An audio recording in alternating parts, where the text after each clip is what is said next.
আজকে নিরপেক্ষভাবে কিছু সত্য কথা বলবো।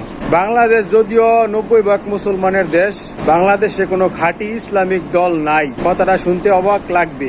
যেগুলা ইসলামিক দল নামে আছে এগুলা প্রকৃত ইসলামিক দল না, এগুলো হচ্ছে নামধারী ইসলামিক দল। এখন অনেকেই বলে যে জামায়াত ইসলাম ইসলামিক দল, চরমোনা ইসলামিক দল, হেফাজত ইসলামিক দল, এগুলো হচ্ছে নামধারী ইসলামিক দল। আর ইসলামিক দল বলতে যদি নামধারী ইসলামী বলতে যাই, এই দেশে 90% মুসলমান আছে, সবাই হচ্ছে ইসলামিক দল। আওয়ামী লীগ, বিএনপি, জাতীয় পার্টি সবাই ইসলামিক দল। এখন আপনারা বলবেন এরা কিভাবে ইসলামিক দল? কারণ এরা হচ্ছে মুসলমান। যারা মুসলমান তারাই হচ্ছে ইসলাম, তারাই হচ্ছে ইসলামিক দল। ঠিক আছে, এখানে আলাদাভাবে কিছু দেখার নাই। শুধু দাড়ি আর টুপি বললে, পাঞ্জাবি বললে ইসলামিক দল হয় না। আর এখন যারা আছে, কেন বলছি নামধারী ইসলামিক দল, এরা গণতান্ত্রিক রাজনীতিক বিশ্বাসী, তারা গণতান্ত্রিক রাজনীতি মানে, এই জন্য তারা নামধারী ইসলামিক দল। কারণ গণতান্ত্রিক রাজনীতি প্রক্রিয়া ইসলামে হারাম, এটা বৈধ না। তারা যেহেতু মানে, তার মানে তারা নামধারী ইসলামিক দল, এটা হচ্ছে বাস্তব।